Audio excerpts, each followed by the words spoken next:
Welcome to the podcast with your favorite cash flow guys, Mike and Blaine. Giving you the best advice while having a beer. When you're running a business, there are problems every day. Let Mike and Blaine help you out and guide your way. Cheers to the good times with Mike and Blaine for business, beer, and BS. You are listening, what is it, 92 or 93? What do you 93. Yeah, the episode 93. We already had technical problems. We already switched the day. We're recording a day early. This thing is starting to go off the rails before we begin. Episode 93 of Mike and Blaine. And if you have not checked us out, go to mikeandblaine.com because there you can do a lot of things. You can do a whole bunch of things like buy us a beer or buy some merch or comment on an episode. And we'll tell you about that in a second. But I'm Mike Mylan, Cashflow Mike. That is Blaine Birch, the CEO of Dry Run. Blaine, what's up, man? Oh, man, this has been a crazy day. I just, for all of you out there, I was the one that put us off the trolley tracks today because I'd realized I got to be in Calgary tomorrow and at a couple of events. Right when we were supposed to record, I totally blanked on it. So Mike was gracious enough to help me out of the predicament and record today. So it's been a little bit of a scramble today, but we're good to go. I probably have, who knows, 10, 12 people mad at me because it was like my day was scheduled like Southwest flights. If one of them gets off, the rest of the day is off too, right? So, and man, I was just rushing from one to the other. And then right during one of my big coaching calls, a tree guy comes in because the dog's barking him in the back, and I had the dog, and I had to stop a coaching call to go get the dog in. I mean, you name it, I had it happen to me today on Zoom in the home office. So you don't think there's chaos in the home office? There is. I just experienced it. Always. It's I'm glad to be doing this because my day was crazy too. I had a drive go down, so I had to go buy a new drive, and then of course it put me an hour behind, and just anyway. So it's good. It's good to be doing this. I hope you didn't lose the assets. You said you might have lost some stuff. Yeah, and it's my editing drive, so it has all of our episodes on, which is all backed up to the cloud. But then I went to the cloud, and all the episodes are there, but there's these other asset folders, and I'm like, why aren't they there? It said the latest backup was yesterday. Like they should all be there. So I don't really know. I'm going to go digging through and try and find it. But hopefully everything is where I need it and multiple backups anyway. So I think we should be all right. I'm just going to have to search around a bit. Cool. All right. So, hey, what you drinking today? I mean, you saw the topic. Saw the topic. I got to tell you about the topic because I know you've been trying to match it with the beer. Yeah. But, you know, now that I'm a coach full time, it's like every coach in the world wants to talk to me. And I've even hired some coaches, and I just want to talk about that experience overall. I just want to talk about, what it's like to be on both sides of the coin. Maybe you've got some insights as well. But anyway, that's what the topic is today. Is everybody's a coach, or I forget what the title was, but yeah, and it's a good topic, and it's timely for me too. Actually, I've got some interesting things to talk about, and so then I was looking through my fridge. I'm like, okay, I think I did this brewery a couple episodes ago, Frontaal from the Netherlands, but it just kind of felt like the closest thing I get to coaching is this little yoga person on there, and it says into outer space, and then on the top it says beer for thought. And I just thought, yeah, that feels like kind of coachy. So that's about it. But it's an 11% Imperial Stout. And it is Tonka Vanilla Imperial Stout. So I'm looking forward to it, to be honest. I think it's going to be really good. I'll be darned. So, hey, I got big news. Big, super big, huge news, right? You know I'm losing Neighbour Pat. Yes. Now I'm losing him. I mean, we're down to like days now, maybe 2 weeks, 3 weeks. I don't know when it is exactly. We'll say within the next 2-3 weeks. He's gone, right? This is the guy. Yeah, hold on. Just so you guys out there, if you haven't heard, Neighbour Pat's moving. He's not dying. This is not sounding good. Yeah. This is like, yeah. So I just want to make it. He's moving. We're not totally losing him. No.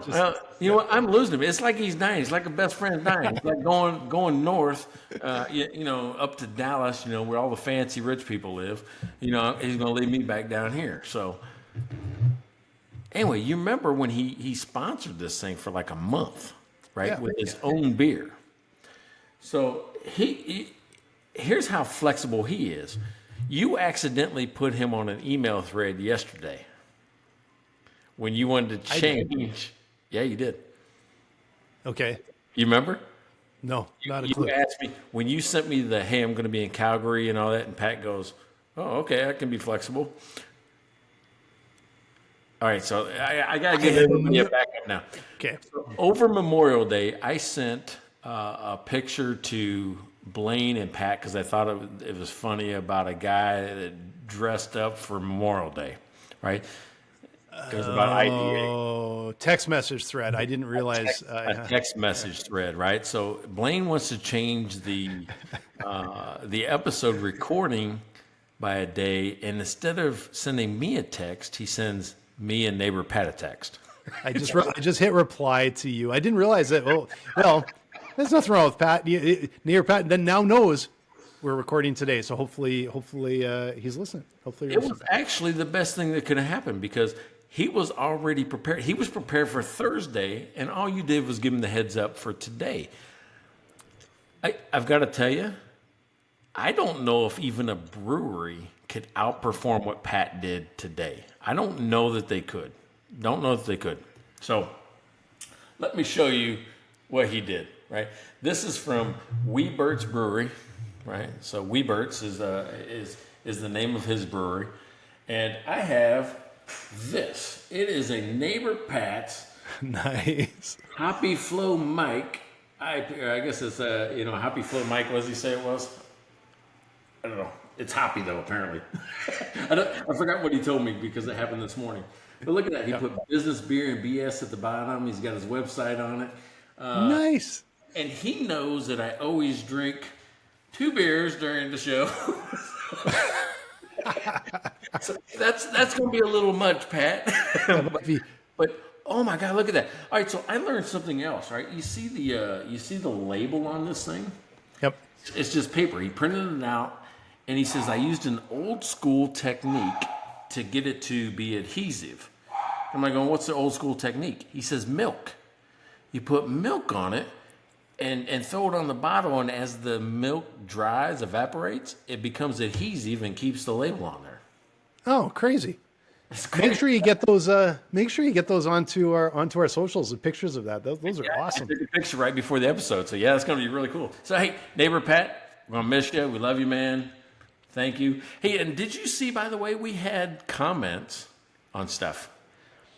Yeah, I was thinking like we got to figure out how to track all these comments after we have our hundo contest.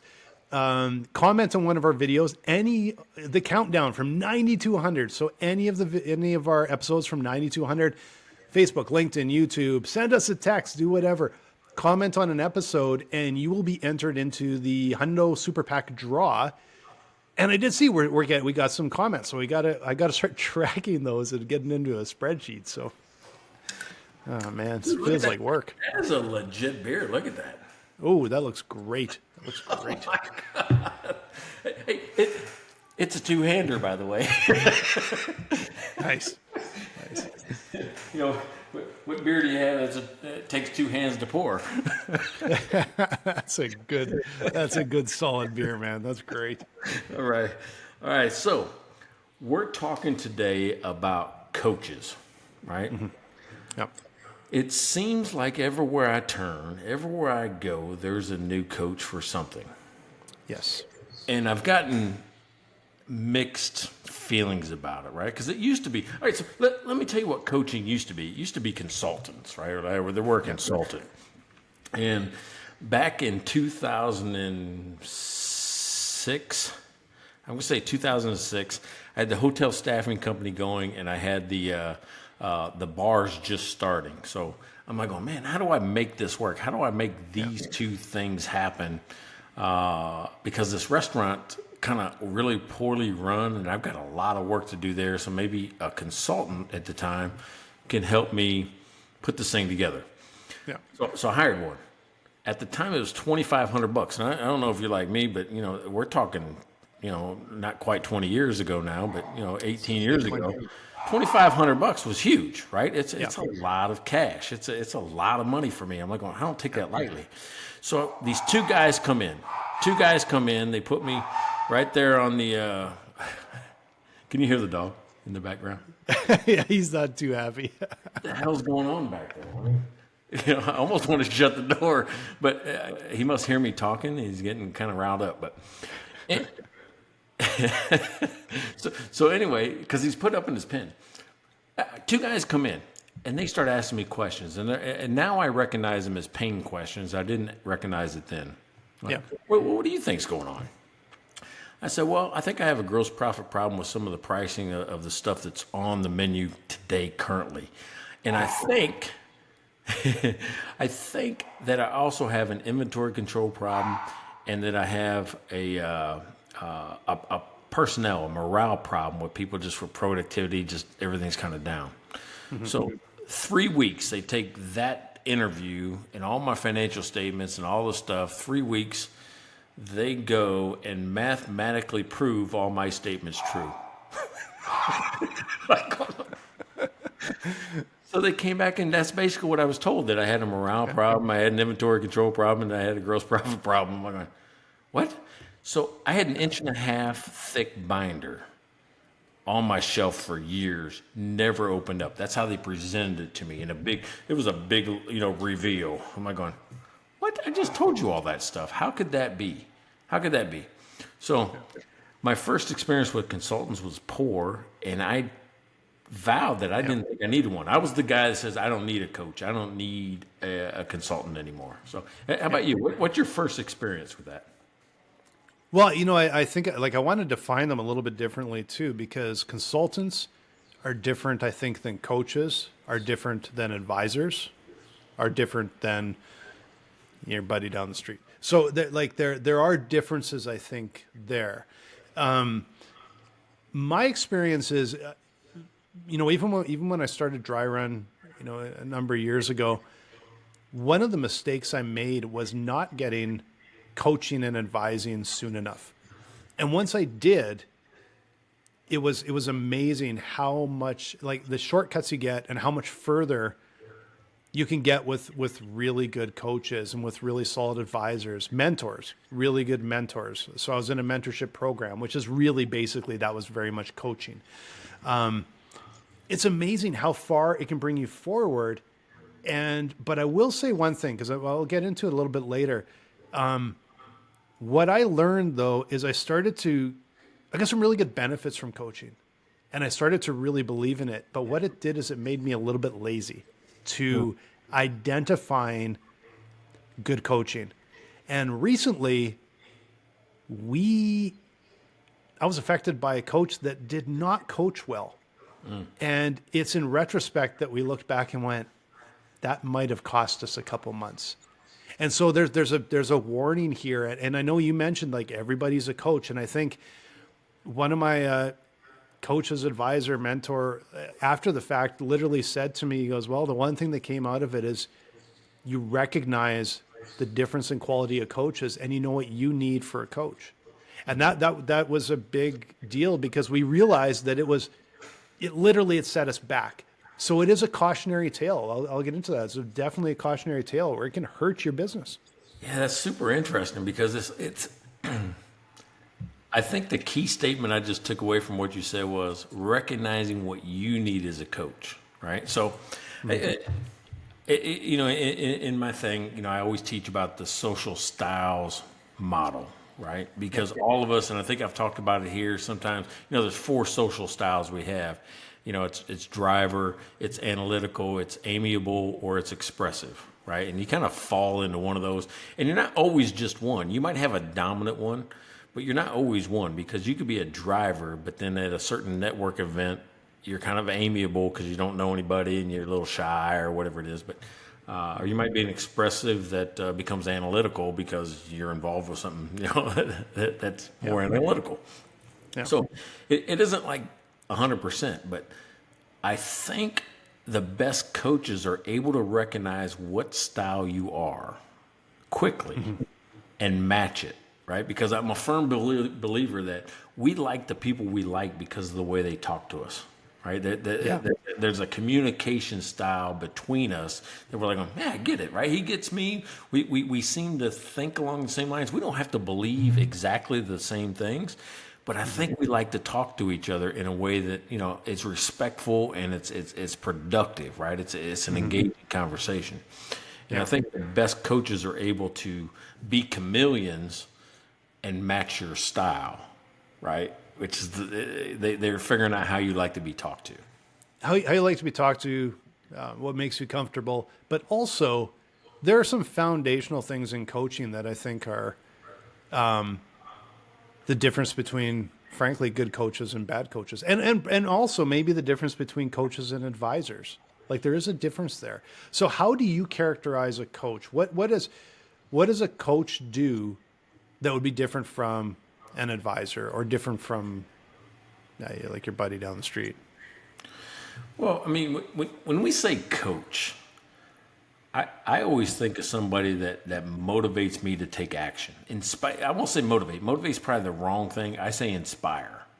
Right? When I think coach, I think about being inspired to take action. I mean, that's why they do the drills. That's why they, you know, they're so, you know, aware of tiny details because they want the action to be correct. So now an advisor. So how do you correct? How do you get to that correct action if you're coaching? Me personally, how do I do it? I use a technique I call financial impact, right? And financial impact to me is letting the numbers be the bad guy or the inspiration and not me, right? Because I assume that you're already the type of person that can be analytical. I already assume that when you see data and you say things, that you're going to believe more what you say than what I say, right? So I'm like, hey, look at this. I mean, what do you think of this? If we made a 2% move, that could mean $150,000 in your pocket. What do you think of that? Well, if you say it, guess who believes it more? And that's what it is. I mean, my technique is to get you to acknowledge that it exists, that the factual data exists. And the one thing I shy away from, and I can't say I never do it, but most of the time I won't do it purposely, is say, you should do this. Well, I don't say it because I don't like people telling me what the fuck to do. When it goes down to it, like, hey, don't tell me what to do. I'm a grown man. I've run 14 businesses. You know, I built software. I did this. I mean, who are you to tell me what to do? But if you point out a factual piece of data that I cannot ignore, that I cannot dispute, and I have to say in my mind, even if I don't say it out loud to my coach, if I have to say it in my mind, yeah, I should do this, then of course, that's a great coach to me because you've inspired me to act by showing me a path that I did not see. You were a pathfinder. Yeah. I took a course a few years ago when I was in a mentorship program. I took a course on basically how to be a coach and a mentor, so you could just understand the process that they would work with Okay, you. I've never done. And it was really good. It was just a short course, but it was really good. And a lot of things that you talk about, that's sort of the basis of it. But what you're trying to do is you're trying to help the person come to their own conclusion, because that's what's going to be lasting impact, right?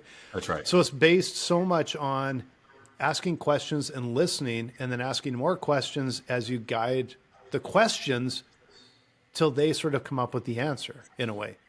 Like it's massively simplified, but it's very much ask a lot of questions because you're learning where is this pinch point. Okay, now and what's going on, and learning about it and helping them come to this sort of conclusion without, like you said, telling someone what to do.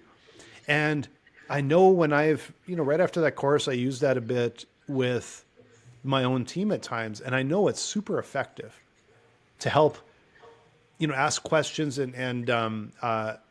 you're doing is tapping into their expertise so they come up with this answer. And I will tell you though, when times get kind of pressure packed, I'll deviate away from there, because then I go into like the driver Blaine, where it's like, oh, we're under pressure. Well, I'm going to go kick down the door and I'm going to just, blow and it's not as effective. And I can even know it at the time, but it's hard to go, all right, let's calm down and have a nice conversation. I'll ask you a bunch of questions. When it's like, bloody house is burning down here, maybe I'm not going to try and coach us out the door, right? Like, so I struggle a little bit with it. I know how effective it is. And I know one of my biggest flaws is when we're under pressure, I just like, go on over the hill, boys, follow me. You know, like it's a different approach that I don't know if is as effective, right? There are times though, I mean, and I learned this in the military was when in charge, you have to take charge, right? There's a point in time when, you know, that type of technique can only get you to a certain point, but yeah, true. You have to push, you have to make that push. You're like, hey, listen, I got you this far. I got you this close. I'm going to push you the last mile. Okay.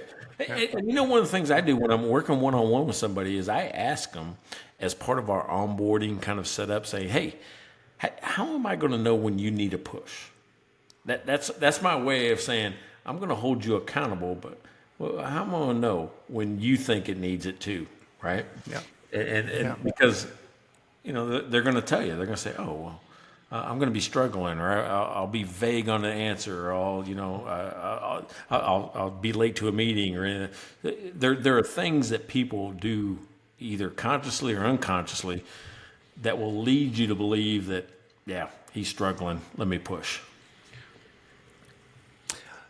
It's a hard, like it's such a judgment call, right? Like that's what makes it difficult to know if you're doing the right thing at the right time, because it's like, is this the time I push? Am I pushing too soon?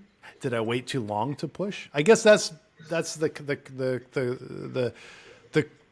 chronic struggle, right? But I know there's external factors for me that affect maybe how I approach things. But I feel better when you say sometimes you got to take the reins. I'm like, oh, okay, I'm good at that. You know, so it's got to work at the other stuff. Yeah. I mean, I have a process and a flow for everything that I do, right? Most coaches have that. Here's my program. Here's my template. Here's my whatever you want to call it.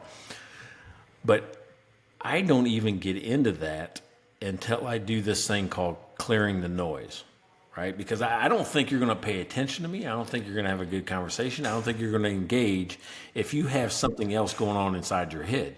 So the first question I ask when I'm talking to somebody, you know, on a session together is, hey man, been a week or a month or however long it's been since we last talked. What's going on? What's going on in your business? Tell me what's happening. That one question does two things. It diffuses everything, but it illuminates what I call the burning issue. There's something on their mind. So no matter what I say, as long as that's on their mind, they're not going to listen to me. Yeah. But what's cool about that is it usually is something that I can solve. So I might have a plan to talk to you about, I don't know, forecasting for next year, but you have a cost problem that you're trying to solve today. Guess what? Mine gets back burner instantly, and we go right to cost, because it doesn't matter what I say, as long as cost is on your mind, that's all you want to talk about. Yeah. It's interesting because when I had the mentorship group, and it was so great, it was so terrific. But my co-founders actually, I kind of swapped out and swapped him in because he was really interested in it, and I know he could take the benefit out of that now, right? And but I know that was like they would ask me, like I would come up with a topic, right?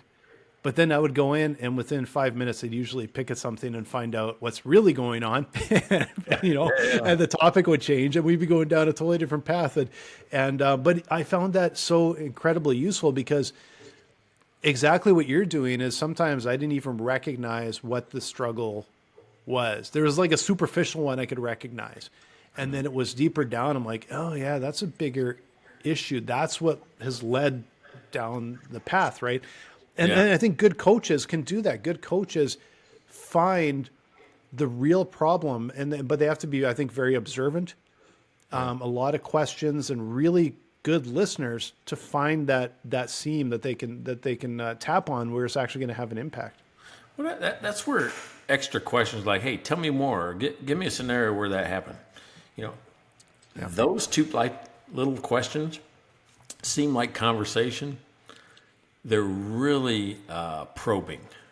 They're really probative questions, like going, hey, let me hear a little bit more, because I can figure out where to take this conversation next. a lot of coaches I've talked to don't have that flexibility. They go, no, my steps are, if you just trust the process, and you follow these steps, then it should work. That's not the case. Almost never. Your template, your process has to be interchangeable at any given moment based on the needs of the business that minute. Right? Yeah. Hey, I don't need to know about my valuation right now. I got to figure out why I can't make money or why I don't have any in the bank. That's our problem. That's where we focus. Yeah, and there's like it feels to me like AI coaching would do a really bad job of coaching because it was try to follow some process. Boy, business is too complicated, too hard. There are too many weird things that are connecting and causing problems that are way further ahead and way out there, but they're actually connected and making a problem, right? And that takes people. And like I said, like if I can't even recognize it, that's what you're trying to draw out. That's where it takes people talking about it and helping to build connections that may not be obvious, right? Hey, I've probably told this story here before. Like, one of the problems I found early on in my career when I first started coaching and consulting was a gross profit problem that a small manufacturing plant that was having. They're like going, we didn't change anything. Costs are all the same, prices are still the same. We're just gross profits off. It's like our productivity slowed down and we can't figure out why. And I looked at the numbers and I'm like going, it's the people. When you look at it like going, because all the raw materials and all the other stuff was the same. I'm like going, it's got to be the people. So then I started interviewing the employees. And what they had done, something that, some CFO or coach had told them like 6 months earlier saying, hey, listen, if you change from this health insurance plan to this one, you can save X $1,000 per year. What it did was it shifted the X $1,000 per year onto the back of the employee and cost them an additional $100 a month per person across the board. You don't think that's a lot. It's $100. I mean, they can, no, I mean, right now, $100 out of somebody's paycheck over the month is a lot of money, believe it or not. What they did was say, well, we're not getting paid as much. We'll take a pay cut. We're not going to work as hard. So instead of producing 20, we'll say widgets per hour, they're producing 17 or 16, just like not really pushing it as hard as they did. They took it back in the form of productivity rather than, but you wouldn't have found that if you didn't ask the questions and dig a little bit. Yeah, and that's sort of the chronic issue is when you start to get tunnel vision. You start believing your own, not drinking your own Kool-Aid, believing your own whatever, and get that tunnel vision. And it's hard to get outside of that. But that's where a good coach or a colleague or whatever can actually have that impact. I actually had that happen recently where, not naming any names, but one of my team was struggling with an issue. But just had tunnel vision. And I just pointed something out and it was like hours and hours of work was just like fixed in about 30 seconds because it was just this tunnel vision. But it's completely understandable. I do the same thing. You're trying to fix something. You're just like, and you get, the more frustrated you get, the more you're hammering. And then someone come in and go, what about this? Right? Like explain the problem. Oh, did you do this? It's kind of infuriating, but it can be so helpful. And that's what coaching for me does is you can be heading down a direction thinking you're doing the right thing and so frustrated, and you get this shortcut that is just this ridiculous shortcut, or it's just like, nope, boop, over here, and it unplugs the hose that was full of mud, right? 2 hours ago, right before this recording, I changed a business owner's life, right? She'd been running her business for 5-6 years. She's a few 100,000 a year. It's not a big company, right? It's small, but she's really proud of it. Yeah. She showed me on a Zoom call this notebook. Oh, this is how I keep track of stuff. I'm like going, what? I said, where did you get these income statements? Oh, I have to wait like a month and a half for my accountant to do that at tax time. She doesn't even look at the income statement. She only looks at the tax return for any of the numbers because that's what the bank wants. Yeah. And I said, well, let's just do something real quick. I took it to Wave Apps. I don't know, for just one or two man shops. This Wave Apps got a free accounting program. It connected right to her bank account, and in 15 minutes, she had more insights about her company. She goes, "What? That's all I had to do?" Like, yeah, you're keeping it on paper. You know how much you're going to miss on paper. You won't see the patterns. You won't see the sorting, the categories. I mean, where you're overspending, underspending. You'll never see it. You might catch one thing every once in a while, but you're not going to see it the same way. Use that technology to save your time and money and headache. Yeah. I talked with a business owner a couple of weeks ago, and their bookkeeper still had him on QuickBooks Desktop. They said, well, they told me it has some power that QuickBooks Online can't do or something like this. I'm like, you know what? Bullshit. This is not a complicated business. Bullshit, right? But it's gone to the point where it used to be, I was a little bit flexible on that. Now that infuriates me. Because what it feels like to me, and if your bookkeepers out there that have your clients on QuickBooks Desktop, come at me because I'll freaking argue with you because it's bullshit. These business owners need this information right away, and so like you're on a cloud-based platform. Your books should be up to date, at least monthly, or and if not more often. But that means you can go run your own financial reports any minute of any day. You can go look at all of the information yourself any minute of any day. And the idea that there's this desktop program that somehow is doing something magic, and then they give you statements that are 2 months out of date quarterly is bullshit. And then they charge you hundreds of dollars to do what you can do with one click is unacceptable. And then on top of it, you can't plug in anything. You can't do any receipt management, can't do any forecasting, it's unacceptable today to use a system like that. It boggles my mind. No, I think you can use QuickBooks Desktop still. All right, so there's applications for it, but I think it should be in a hosted environment where the business owner can get to it remotely, where it's not sitting on. It's still clunky. It's still clunky. But there's a way to make it happen. Why? I don't like unless I can see if there's some technical issue that they can't get through a connected app. But I don't think there's a whole lot of those anymore either. No, I think QuickBooks Online still has some features that are missing. Some of the reporting capabilities, some of the inventory management stuff. Yeah, they're exceptions to the rule though. Yeah, but also like and there's the business owner. They said they brought up security, and I'm like, you got to be kidding me. You think like in a hosted environment, which means it's on some server rack in the back of somebody's office that has their IT staff and their security is better than Microsoft or Amazon as they have it on their laptop that's sitting on the front seat of their truck when they run into 7-Eleven. No, it's they delude themselves into thinking that it's more. The cloud is not secure. Your bank is in the cloud. Everything is in the cloud. And if you get hacked, it's not from Microsoft. It's because you clicked on a link in an email that you shouldn't have. Like, so a few, like years ago it was a different story, but now I think it's actually, it's putting your business at risk to not be in the cloud with modern tools that give you the data you need and also the security that you need. That's funny. I had a conversation with a banker one time. I was talking about our stuff over Finnegraph saying, I just don't trust your security over there. And I'm looking at his desk. I'm like, going, you mean like this, where all these financial statements are on your desk? Yeah. I can see somebody's tax return right there. Yeah. We had a pretty big accounting firm one time. We got all the way through to their, I don't know who the person was. They're in charge of their IT security or whatever. And they were griping at me because they said, well, do you have SOC 2 compliance? And I said, we're replacing a spreadsheet. How secure are those? And I never heard another word. They just went away. They didn't even reply. They was like, oh yeah, okay. Because they know it's like sitting on people's desks, sent on email, like no passwords. Like it is the most insecure everything.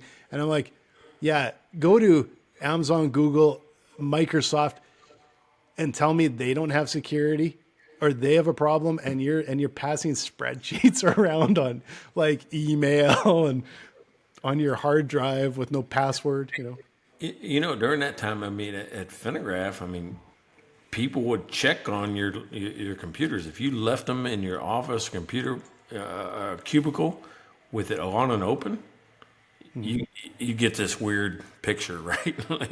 They put it right on your desktop just because they got their computer. But people would check each other, and just for the fear of embarrassment, you'd lock your stuff before you got up from your desk. Yeah. It's actually pretty good. It's a pretty good technique to keep people from doing that. You see somebody get up, because anybody could do it. You could go on there, and you were supposed to put this one thing in our messaging system, this one picture that says, "Oh, you've been hacked," or "You were here." Yeah. There's a guy, it's a totally different story, but it reminds me of computer security. Back in university, I was in a lab, there's a giant lab with probably, like, not giant, but there's probably 50 computers in there. And it was evening, and all the computers were like, and it's all quiet, and everyone dead silent because everyone's working, and midterms are coming up. And someone got up and probably went to, I don't know, buy a Coke or something, and left their computer, but didn't close it down. And this is a long time ago, right? So there wasn't a whole lot of security. And someone got on there and changed the alert sound when you do anything on the computer, and instead of it beeping, it played the famous clip from When Harry Met Sally. And then they turned the volume all the way up. And then they sat there, and the person came walking in and sat down, and you're waiting a couple minutes till they get their alert. And then all of a sudden, as loud as those speakers are on the computer, all of a sudden you hear, "Oh God, yes." And then they start the whole Harry Met Sally. Do exactly that. And you can't stop it, right? So I see this person hammering away, trying to stop it. And I'm like, well, there's computer security for you. Log out, All right, so here comes a softball. How would you describe dry run from a coaching security standpoint? That is a weird. That's not a softball. It's coming from left. That was a terrible segue. Like going, okay, hey, tell us about dry run and how you'd use it. From a coaching perspective, okay. First of all, if you're a business owner, dry run is going to help you see your cash flow and fix it, and see the peaks and valleys in your cash flow. So the businesses we help the most have lumpy cash flow. Their sales pipeline is really clunky, and if you can see it ahead of time, you can fix it. So we'll show you your cash flow. We'll show you how long your cash is going to last, who owes you money, and what you can collect on today, what bills you got to be prepared to pay. But we're also going to show you your sales pipeline and how that's going to work into your cash flow, so you can model scenarios and figure out how do you move forward. From a coaching perspective, this is where dry run really sings, because you can actually set dry run up. We were actually doing it this week, Mike, to experiment. Onboarding with some of these other forecasting tools, we always hear it's like 6 months, and that you can click on dry run and it'll set up your forecast in 30 seconds. And you can start doing your cash management in the next 30 seconds. And you can do a what if scenario in the next 30 seconds. Like, literally, I have a video I just made. It's a 3-minute video, but most of it's me rambling on about stuff as I set up from scratch all the way through to scenario modeling and dry run. Now imagine that for a coach. Imagine that for a CFO or a CPA that's advising businesses. They're wasting hours upon hours upon hours for every client every week in a spreadsheet. Imagine setting up 10 clients in an hour. Setup.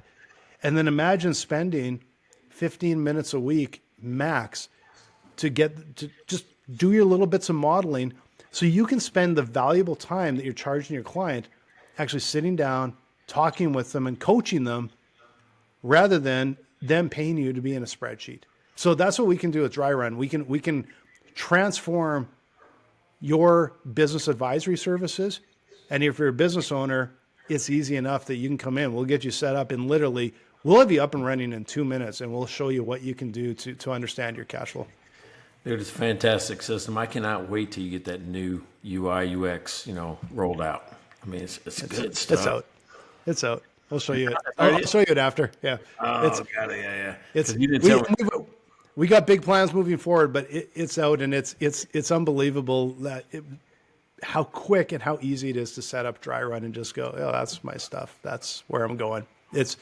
It's pretty slick. Actually, it's pretty cool. Tarek, my co-founder, is absolutely brilliant, and he leads this build, and it's amazing. So, Right on. So, all right. So back to this coaching thing, right? yeah, Here's what I'm finding out for my own part, right? Because I needed some help. Like, how do I start marketing my coaching, right? So, but what I'm finding out is everybody's expertise out there is so limited. And I go, well, okay, well, once I get to that part, what's next? And they go, you just do your thing. I'm like, well, what's my thing? What's my thing?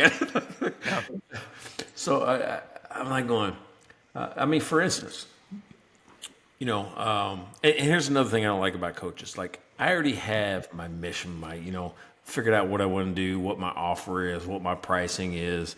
I even figured out kind of what my messaging is now. But everybody wants to come back and take me all the way back to step one, right? And go back and go, oh, we need to look at your messaging and your marketing and your pricing and all this. I'm like, no, I'm already there.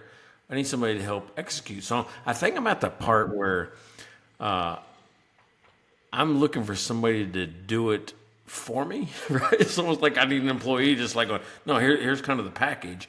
Make it awesome and go do it. yeah.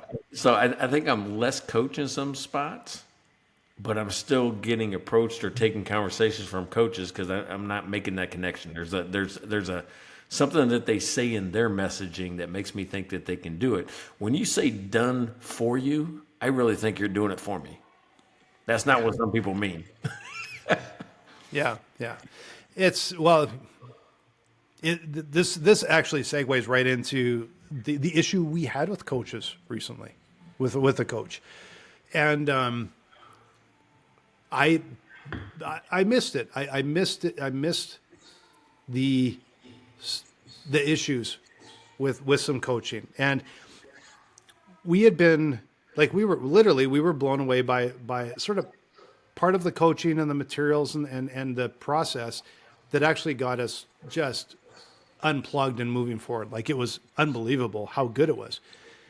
But then we had a coach that we realized after didn't coach, criticized. Oh. And did not even ask enough questions to really criticize. And we realized that we had basically would go into a meeting, and looking back, we're like, we had success. We should have been going down and doubling down on that success. And when the coaching method, I don't even want to call it coaching because I don't think it is coaching. When it's 100% vicious criticism, it's not coaching.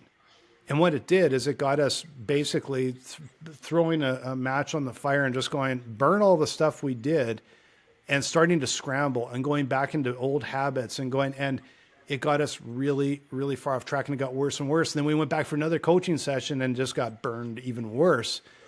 And then walked away and realized there was no coaching there. And we started to go back far enough back to where we had some success, and looking at some of the materials and that went, oh shit, we had success there. I know where to go. A coach should have drawn that out 2 months ago, and instead literally blew it up. And we ended up going backwards. But like I said, I was talking with another one of my kind of advisors, coaches, who's so effective. And that was kind of his response was, well, you've learned what you need for coaching, but it was also probably a real, like, what a coach is and what a coach isn't. And, a coach has to draw things out of you, has to help, ask those questions, find that pinch point, and give some sort of guidance. Just throwing a match, like basically throwing gasoline on a match on, that's not coaching. You know what I found helpful in those situations, as a coach, is this technique called 4 helpful questions, right? That we go through as a team, which is what's working, what's broken, what's missing, what's confused. But it can't just be you. It can be you as an individual, but then I would talk to Jeremy and Tarek. Tarek, yeah. Yeah, I see it on paper all the time, and I'm like, Tarek, all right. Or any other people that work at dry run, we ask these questions. We know what's working, what's missing, what's broken, what's confused, and you start to see real themes play out across the organization from unit to unit, division to division. You're like, see this? This is important because everybody says it. Everybody knows it.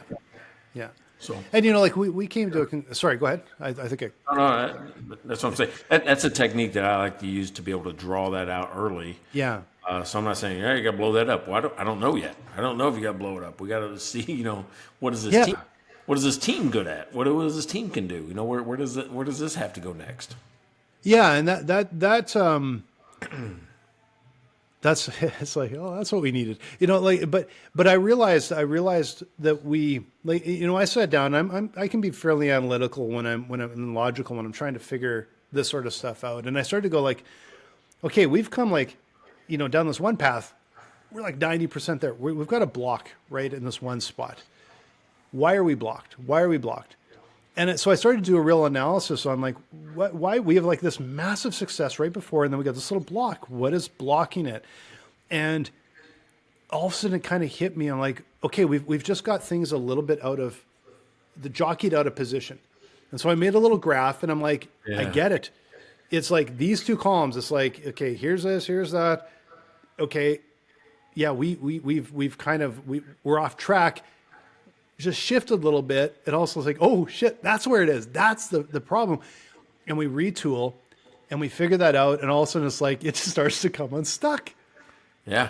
But a good coach would have helped us do that 2 months ago.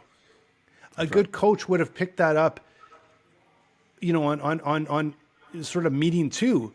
And what happened was they got us so far off track and so that it was incredibly frustrating, because it was like we literally blew it up, and then we could have blown it up the second time. I could have kept going down the wrong path and been almost in a panic, but it's, on this, how do we get, but I just sat down and went, no, this is bullshit. There's something here. And once I looked at it analytically, I'm like, that's where it is, but they should have helped us come to that conclusion, not drawn us the wrong direction. And the reason I'm bringing this up is because I think it's really critical that a good coach can absolutely shortcut your business. Like we're talking that mile, they cut it down to 100 feet. Like it is amazing what a good coach can do.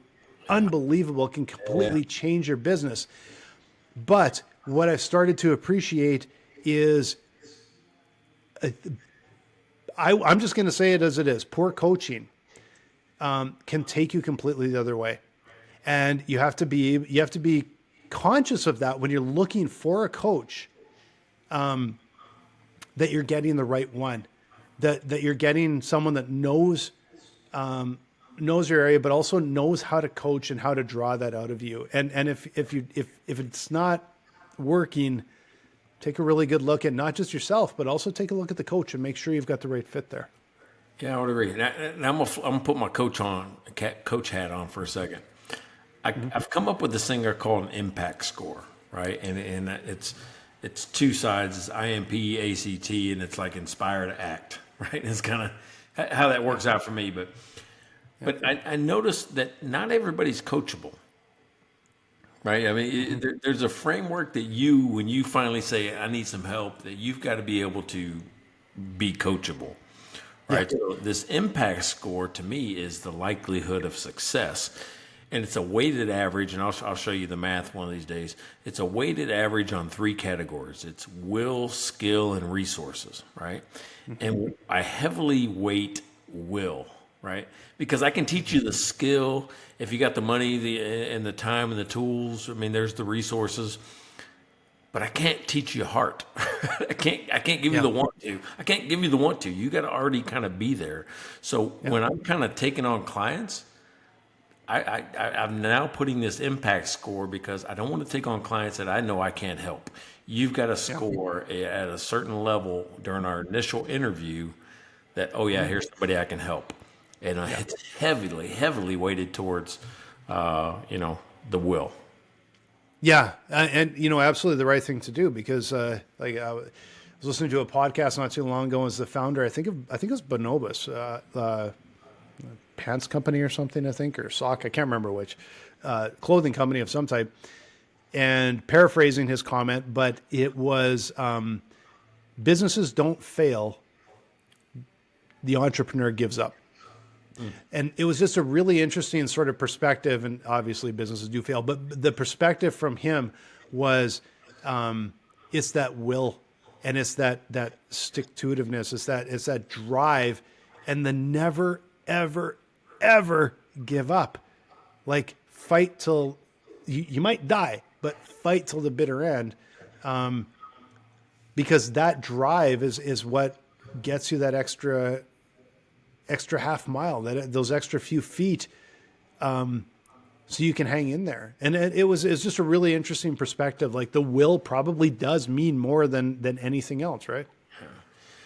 All right, so here's what I'm thinking I learned today is that we can't be too big to think that we don't need a coach in some certain situations, right? Because if you're blocked, if you're stuck, a coach is going to power you through that. I'm not saying you need one full-time on the staff. I'm saying that on occasion they can unblock you. I think that was kind of your word, unblock, unstuck. And get you through something so much faster than you can power through yourself. I mean, it's just looking at it from a different angle and asking you the questions, those probative questions, to help you see the solution yourself, right? Because you know the situation better than them. They just got to be able to ask you, so it's highlighted, it's illuminated. Yeah, I think it's even more than getting unstuck. Sometimes it can be literally building that Super Bowl team. Like it can have so much impact on your business. Yeah, like I that's why I believe so highly in coaches, mentors, advisors, or in different roles for different reasons. Because of these massive shortcuts, but also drawing out of you sometimes the most important things. And like, I always phrase it this way, that like, when you've, anytime I've been coached and we've made some big strides forward, you look back and it looks so obvious. Yeah. And it's like, kind of hindsight is 2020. But at the time, you knew this one thing that made all the difference in your business. The problem is there was 10 other things too. Yeah. And you didn't know which was the right path. You didn't know how to prioritize. You weren't able to go, we kind of knew that. We didn't know that's what unlocked it. That's the important part. That is what is changing your business. And that's what a good coach can do, is help work through, bring in some systems and processes and say, help you identify, because like you said, you have all the information for your business. Yep. Helps you identify that path forward that is like, throw the other 9 out. This is the one. And it can make such an enormous difference to the business. But there are those times where you have to be able to identify that this is not the right coach. It's not the right mentor. It's not the right advisor, because they can take you down the wrong path for whatever reason that is. You have to be able to identify that. Great stuff, man. Great stuff. Hey, help us celebrate our 100th episode. 100 is coming on. It's the hundo. You can be entered into our Hundo Super Pack prize, which is, you get a t-shirt, you get 3 signed books, you get the coffee mug, you get 4 spots where we actually promote you and your company on our podcast. You're going to get an hour with me helping you find hidden cash in your business. You're going to get 3 months of dry run. And know this, it's brand new. It's brand new UI, UX just for you. It's a brand new experience. And in 30 seconds, have your forecast done? Come on. You got to do that. So all you have to do is go to any episode, number 90 through 100, right? 90 through 100, and comment. You have to comment, hey, while you're there, why not subscribe, right? Why not just go ahead and subscribe button, download all the episodes, help us out a little bit on those counts. And then 1 week after 100 is released, we're going to take all the people that commented, and we're actually going to draw. We're not going to draw. ChatGPT is going to draw a random number for us live during the show. I guess would it be 101 or would it be 102? Somewhere in there. We still haven't figured out how ChatGPT is going to do the draw, but it is going to do the draw for us. It's going to randomize our draw, and it's going to pick a winner, chicken dinner. and you'll get all that cool stuff.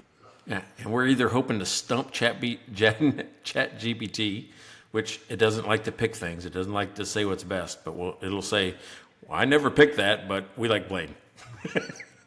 You know what? I'm gonna say it's a bit of a fallback because if we do our test and Chat GPT doesn't seem to be able to pick something, in a really good way, I just think back to your chicken shit bingo sort of idea, and maybe what we can do is we can put all the names on a big piece of paper, and your little pooch can run around the yard, and whatever he poops is the winner. I think that'd also be fun. But it's only twice a day. We'd have to wait a long time for him to go poop. Maybe I can get Pickle. He's more than twice a day. That's our parrot. He's way more than twice a day. That's definitely what we're gonna do. Hey, and a very, very special thanks to a special guy that really went out of his way to support the show, to bring love to us. Neighbor Pat. Hey, it's the Hoppy Flow Mike. I guess Hoppy Flow Mike today is what I am. Instead of Cash Flow Mike, I'm Hoppy Flow Mike. And this is good. I did not drink both of these. Look, that one's still full. The other one's still half full. So, I mean, it's going to take me, well, Pat will be down to finish them with me. So, I guess it won't last that long. Anyway, hey, thank you, Pat. Huh? Yeah, I wish I was there to have a beer with you guys. And thanks so much, Pat. And I know, he's not going far. So, you might have to make the trip to Dallas every once in a while and pick up a beer from him. So. Of course. Hey, episode 93, man, we are cruising our way to one hundo in the Hundo Super Pack. I'm Mike Mylan. That is Blaine Birch. We'll see you guys next week. Make sure you subscribe and follow us. Check out their website at mikeandblaine.com. Then subscribe to the podcast and buy these guys a beer.